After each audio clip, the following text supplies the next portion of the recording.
Q. All right.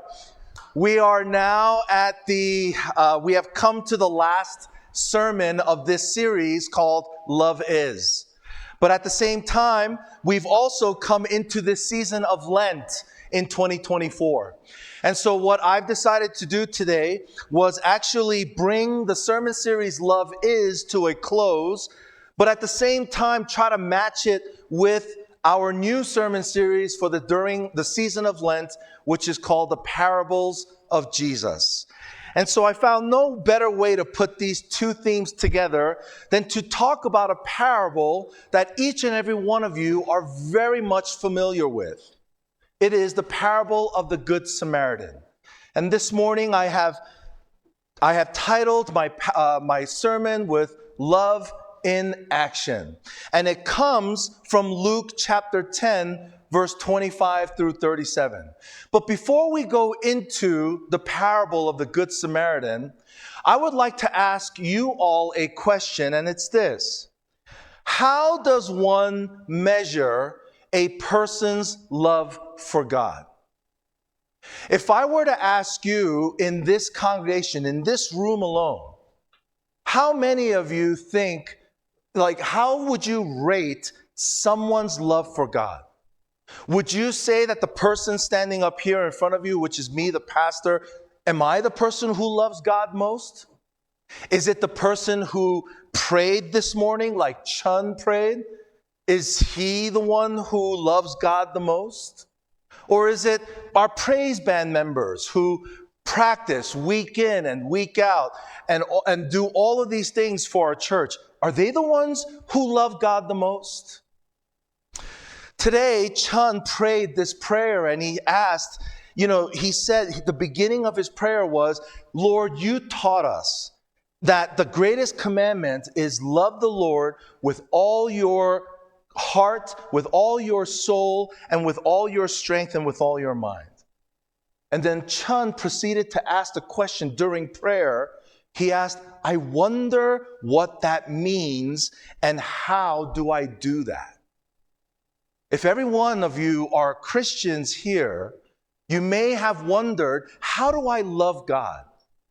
How do I love Him well? What does it mean to love Him with all of my strength, with all of my soul, with all of my mind, with all of my faculties? How do I do this? And this is actually the question that was being posed by this lawyer. As we open up our Bibles to Luke chapter 10. Actually, you know what? Before we open up our Bibles to Luke chapter 10, I do want to share this verse. All throughout the New Testament, all of the writers talk about how it is to love God. And to answer that question, how do I love God? Or who loves God the most? John, in 1 John chapter 4, verse 20, says this, whoever claims to love God, yet hates a brother or a sister is a liar. For whoever does not love God, does not love their brother and sister whom they have seen, cannot love God whom they have not seen. And so today, I just want to start off with the premise of my sermon. The answer to the question, how do I know what it means to love God? How do I love Him well? Well, the answer is, it's how you treat people. 1 John tells his readers, as Christians, if you're going to love God well, you have to love people. And so, we're going to go into our parable this morning where this lawyer, now he's not a type of lawyer that you and I know. He's not a litigation lawyer. He's actually expert. He's an expert in the Old Testament. And these lawyers in Jesus' time, they worked with scribes, and they had to know the Old Testament from the front to the back. They had to know ins and outs of all the Old Testament, because back then, we didn't have a printing press in Jesus' time. Back then, they had to write everything on papyrus paper. And they had to translate everything that Moses had sent down from all the generations. And so this lawyer comes up to Jesus, and as we see in verse 25, it says this: on one occasion, an expert, the lawyer in the law, stood up to test Jesus. Teacher, he asked, what must I do to inherit eternal life? What is written in the law? Jesus replied. How do you read it? In like fashion, Jesus always never just answered the question. He could have simply said, I am the way, the truth, and the life. Believe in me. That's how you get eternal life. That's what Jesus could have said. But that's not what he's trying to do. He loves this lawyer so much, and he sees him with compassion, that he actually flips the question around and asks this lawyer, well, how do you read? You're the expert. You're the one who knows everything, all the ins and outs of the Old Testament. You tell me, what is the greatest commandment? How do you earn eternal life? And to that, this lawyer answers in the next verse, verse 27. He answered, love the Lord your God with all your heart, with all your soul, and with all your strength, and with all your mind. And love your neighbor as yourself. And Jesus looks at this man with compassion, and he said, you have answered correctly. Jesus replied, do this and you will live. Look, this is actually amazing. The fact that this expert can take 613 laws. By the way, in the Old Testament, the Jews had to memorize about 613 laws. And this man was able to whittle down from 613 different laws, he whittled it down to just 2. And he said, Jesus, the greatest commandment is to love God with all your heart, your soul, your strength, with all your mind, and love your neighbor as yourself. And Jesus was surprised at the genius of this man. And he said, you're right. You're correct. And by the way, Jesus didn't say that much during his ministry. This is one of the few times that he actually tells this man, you're right. Now, go apply it in your life. And this is the question that a lot of experts and religious people have. And this was the same question that Chun posed in his prayer this morning. Yeah, God, you did say love you with everything we have, but what does that look like? And so Jesus, he said, now this lawyer wants to justify himself, right? And again, I think this lawyer should have just stopped right where he was and said, I'm going home, I'm right, I won. But that's not the purpose of his question to Jesus. Remember in the first verses that we read, he was there to test Jesus. He wasn't there to really ask him, what does it mean to look like? What does it mean to love God? He was testing him to try to catch him so that they can kill him. And like a good lawyer, he wouldn't stand down. He had to keep arguing his argument. And so he asked, it says in the next verse, in order to justify himself, he asked Jesus, then who is my neighbor? Who is my neighbor? And so before we actually go into this parable, this very well-known parable, I want to share with you a map of what it looked like in the olden days of Jesus. Jericho was actually a great city on the plains. It was about 800 feet above sea level. Jerusalem was about 2,500 feet above sea level. So as you can see, the terrain, Jerusalem was higher up and Jericho was lower down. Now, it's hard to make a living in the mountains. We know this. In Denver, what's a better city to make a living? Would you say Denver is a better city than Breckenridge? Sure. Because you know what? The people who visit Breckenridge up on the mountain slopes, it's only like a few seasons. It's only maybe one or two. Definitely the winter, that's the peak season of Breck, right? But then when it comes to summer, spring, fall, not as much people visit. But Denver is the big city. That's where everybody is. And so if you want to make it in life, and you want to make it as a trader or a marksman or a trader or a tradesperson, you would probably set up shop in Denver.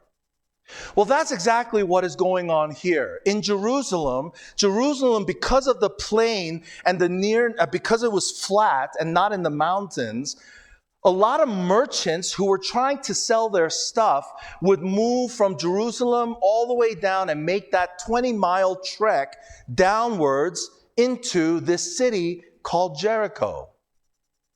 And they would actually sell all their stuff, whether they're selling clothing, whether they're selling oil or their wine, whatever it was they were selling, animals, they would make that trek from Jerusalem to Jericho. But the problem is there was only one road going from Jerusalem to Jericho. And that road was very thin, very narrow, very windy. And there was a lot of caves. There were people, robbers can hang out and hide out.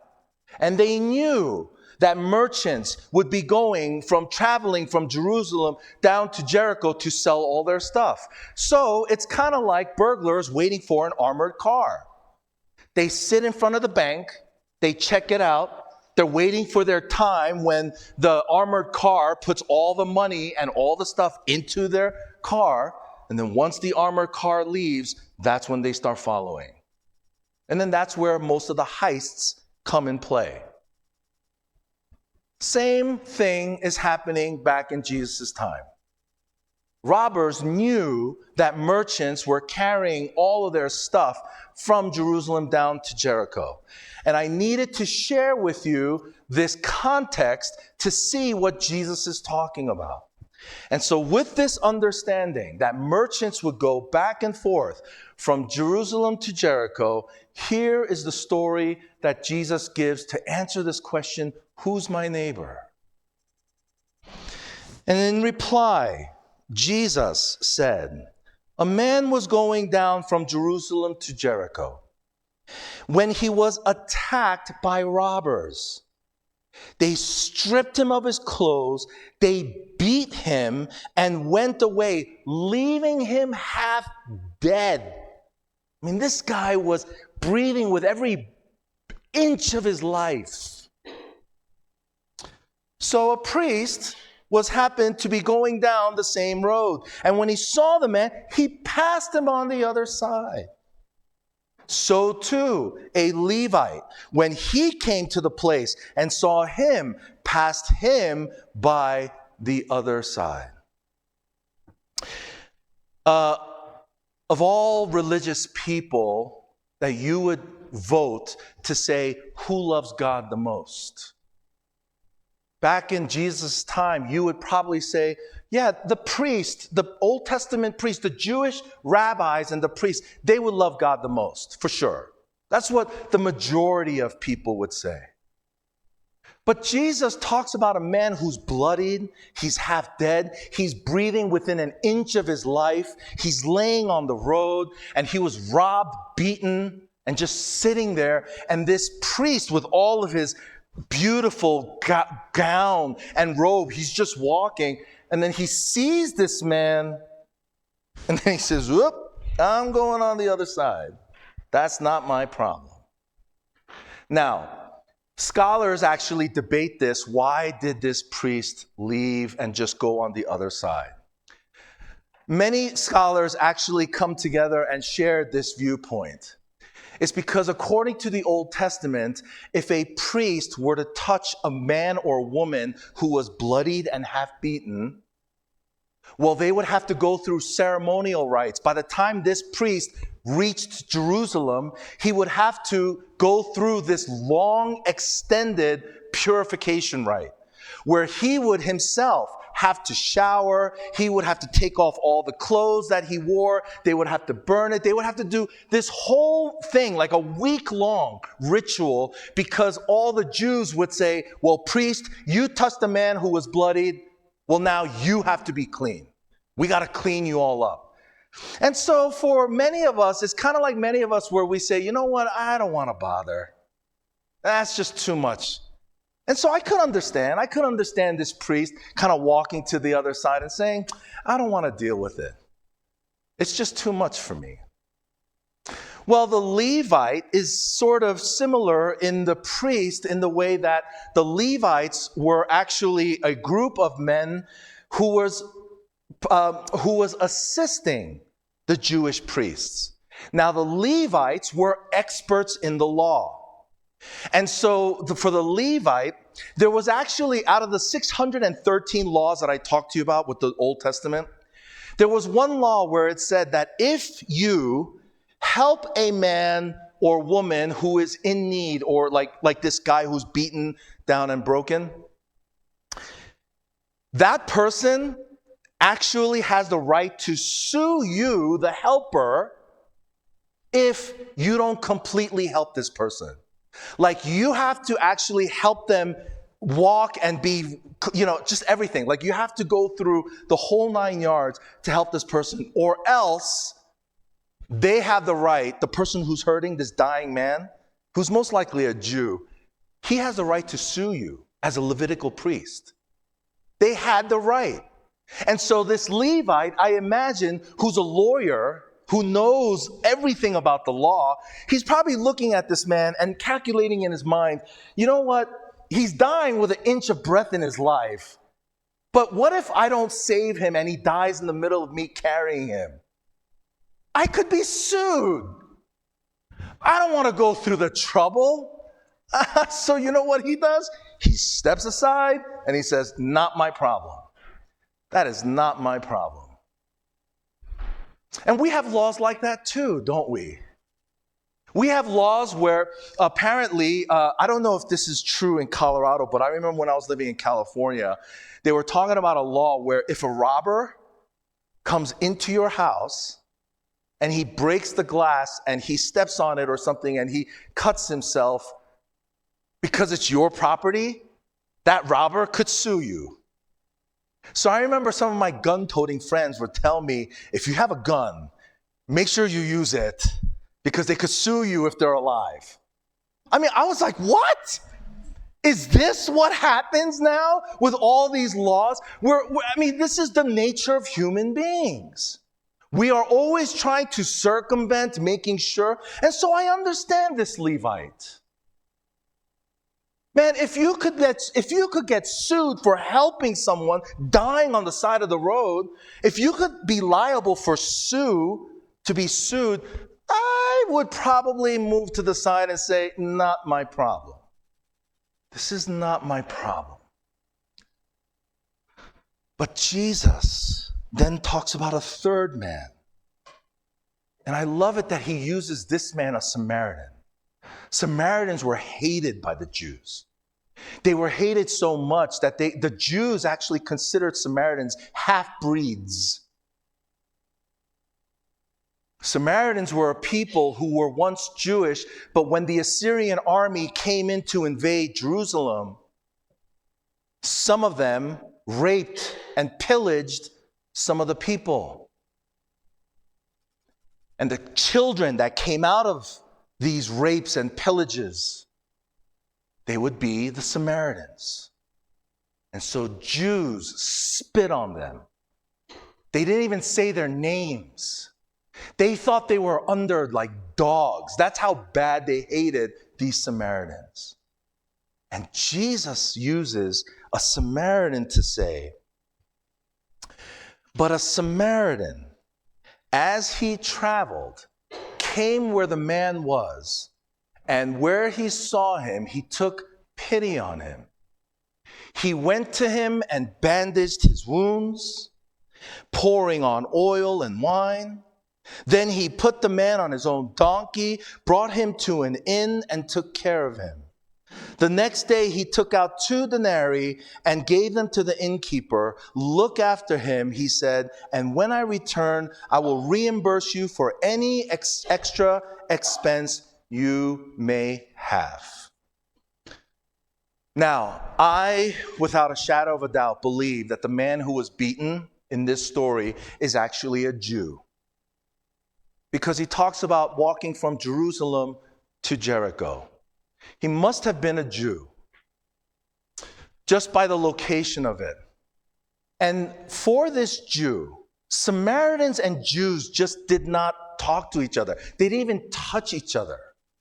They walked on different sides of the road. They hated each other so much that you couldn't be seen on the same road as them. And yet, it says that when a Samaritan traveled, he came to the man where he was, and he saw him and took pity on him.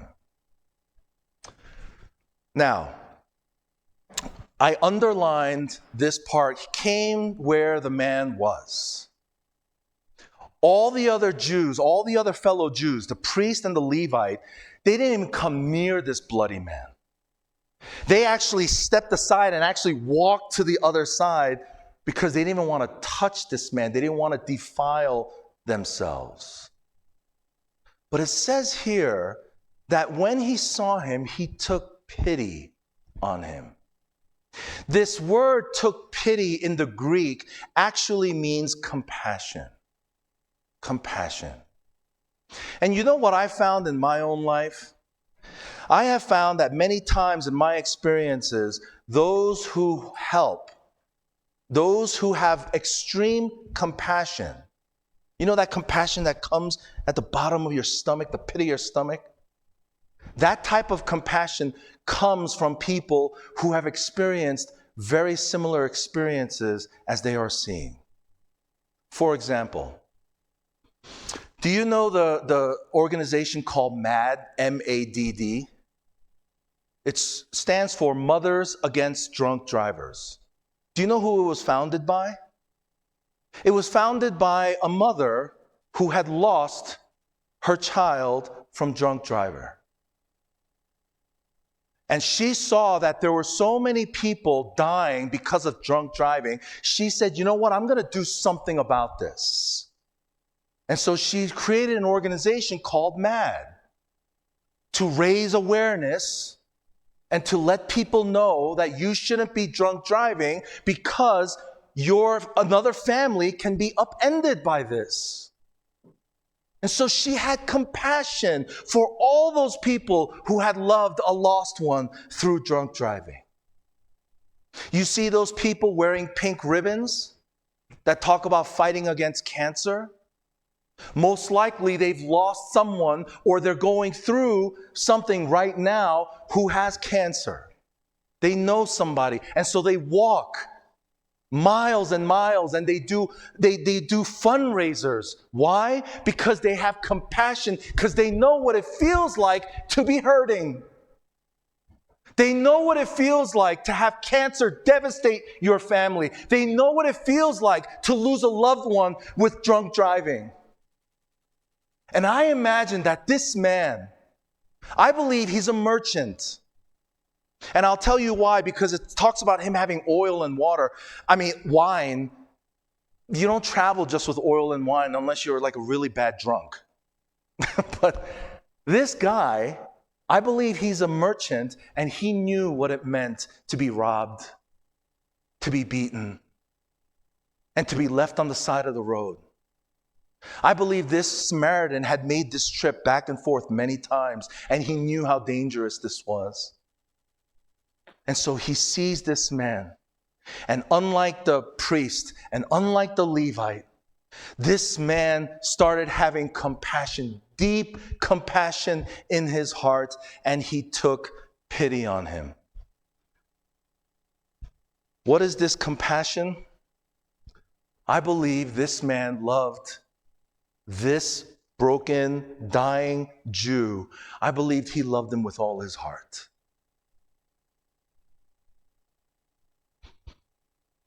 If any of you know what it's like to be beaten or abused, You have compassion for those people.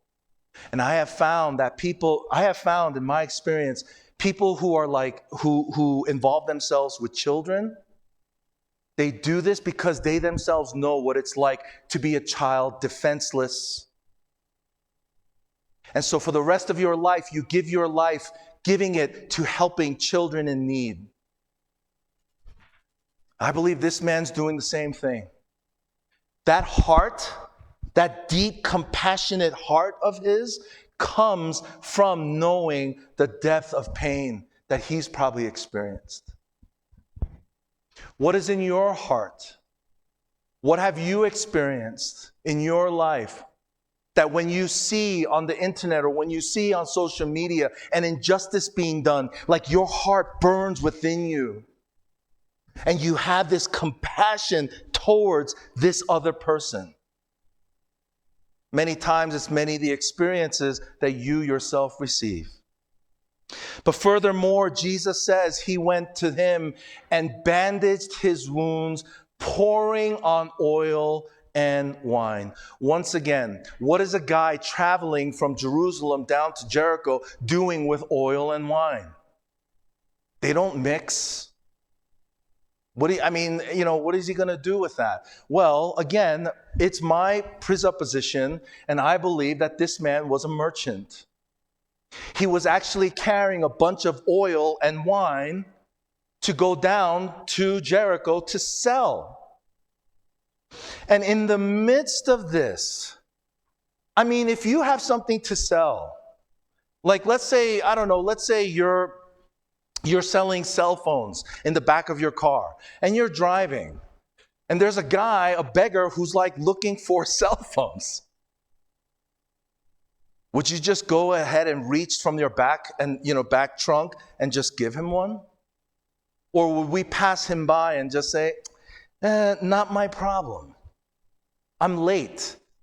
And it said that this man, this Samaritan, he was on a journey.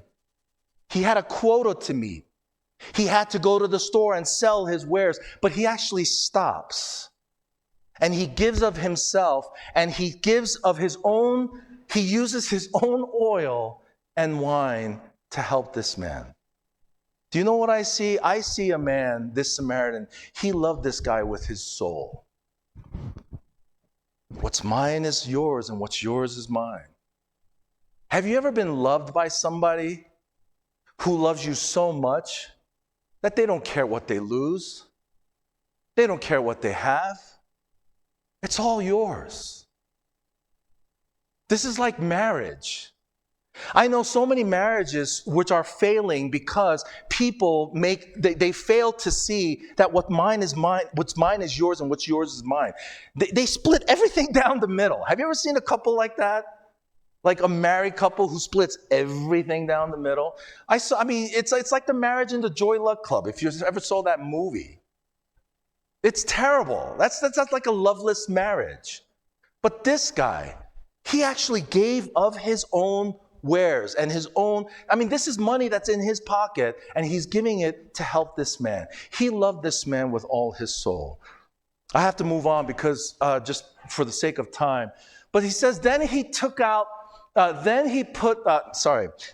the man on his own donkey, brought him to an inn, and took care of him. Donkeys, I don't know if you know, but donkeys can only be ridden by one person. Jesus rode on a donkey when he entered Jerusalem. You can't, the donkey, it's not like today, in today's day and age.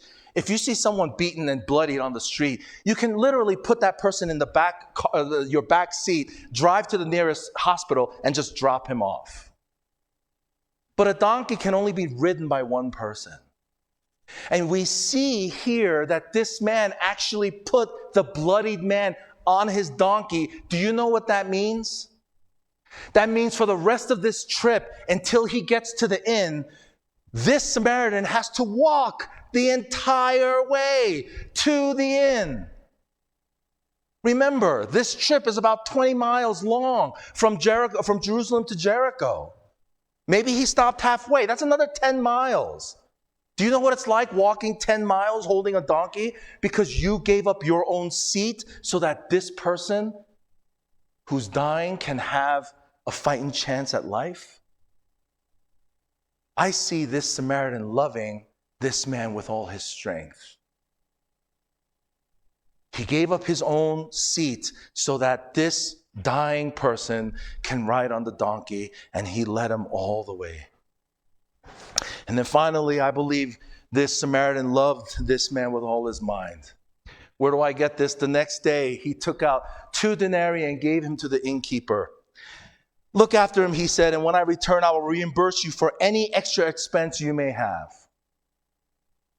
2 denarii was actually the equivalent of 2 days' worth of wages.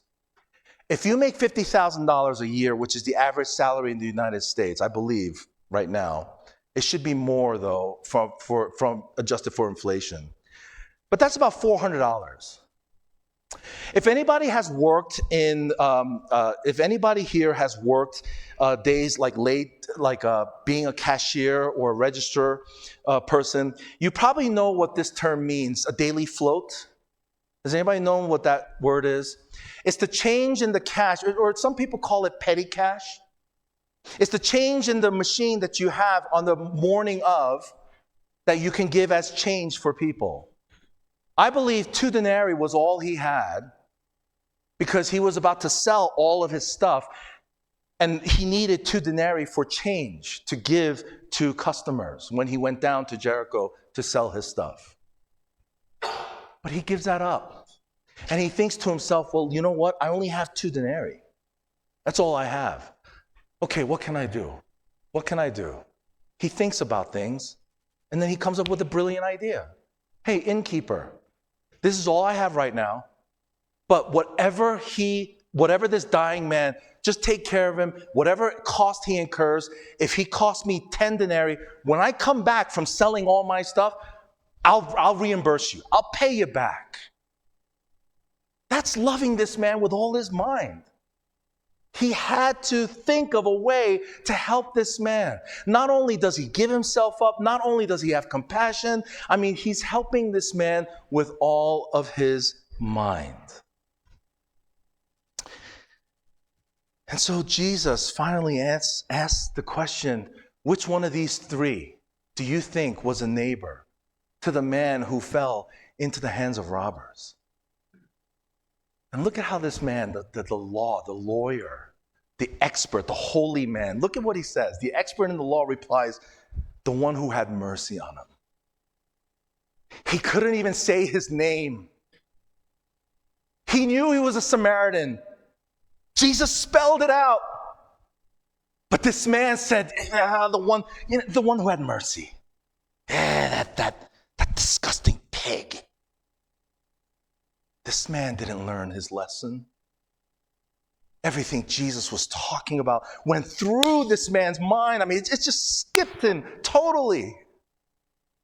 And Jesus finally says to him, go and do likewise. What was Jesus trying to say? What Jesus was trying to say was, how do you measure how much you love God? Because this lawyer, this expert in the law, was so proud of himself, thinking, I love God with all my heart, mind, and soul. I scribble daily passages, and I write the Old Testament from front and back. I meditate it on day and night. I do all of these things. Yet when the challenge comes to see, do you love your neighbor? Can you say this man's name? He couldn't even say it. The man was just like, that guy. That's Samaritan. I couldn't even say the name Samaritan. For you and I, Jesus is telling us, look, if you're not a Christian this morning and you haven't given your life to Christ, what I want to share with you through this passage is I want you to see the love of Jesus Christ in your life. Because you know what? The Good Samaritan represents Jesus. Jesus didn't come on this earth to be the priest or the Levite who stepped aside and said, that's not my problem. Jesus came to heal you of your brokenness. Jesus came to heal you, to fill your heart with love. And look at all the things that Jesus has done. He gave his own life. He gave everything he had for you on that cross. So for those who are not Christian this morning, I want you to know the love of Christ. He's like the Good Samaritan. But for the rest of us who are Christians, especially those, if you've been Christians for maybe 10, 20, maybe 30, maybe even 40 years, Jesus is giving us a challenge this morning. He's telling all the experts in the law, look, go and do likewise. Do you know what it means to love the Lord your God with all your heart, your mind, and all your soul? It's going to show the way you treat other people. It's going to show the way you treat others, your friends, family, especially your enemies. Let's go to the Lord in prayer.